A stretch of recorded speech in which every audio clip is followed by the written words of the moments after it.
پیارے بچوں، آج ہم پڑھنے جا رہے ہیں تختی نمبر 4۔ تختی نمبر 4 ہے حرکات، ٹھیک ہے۔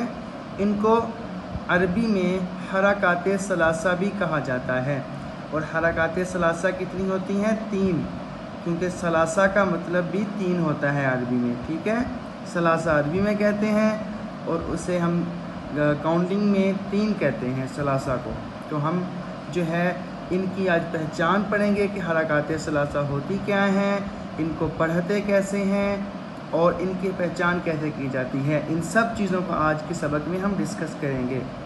تو یہ دیکھیں، یہ جو جہاں پہ مارکر ہے میری، یہ حمزہ زبر آ، ٹھیک ہے۔ حمزہ زبر آ لفظ ہے۔ زبر کیوں ہے؟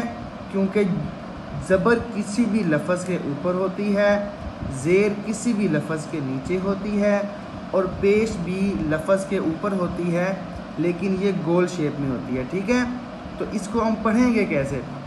حمزہ زبر آ، حمزہ زیر ای، حمزہ پیش او، آ ای او۔ ایک اور چیز بتا دوں کہ عربی میں، اردو میں تو ہم اسے الف کہتے ہیں نا، لیکن عربی کے اندر جب الف کے اوپر زبر، زیر یا پیش آ جائے تو اس کو ہم پھر الف نہیں پڑھیں گے، حمزہ پڑھیں گے، ٹھیک ہے۔ تو اسی لیے اس کو ہم نے پڑھنا ہے حمزہ زبر آ، حمزہ زیر ای، حمزہ پیش او، آ ای او۔ کچھ بچے یہاں پہ غلطی کرتے ہیں، وہ پڑھتے ہیں حمزہ زبر آ، حمزہ زیر ای۔ ان کو ہم نے لمبا نہیں کرنا، کھینچنا نہیں ہے، بالکل ایسے پڑھنا ہے۔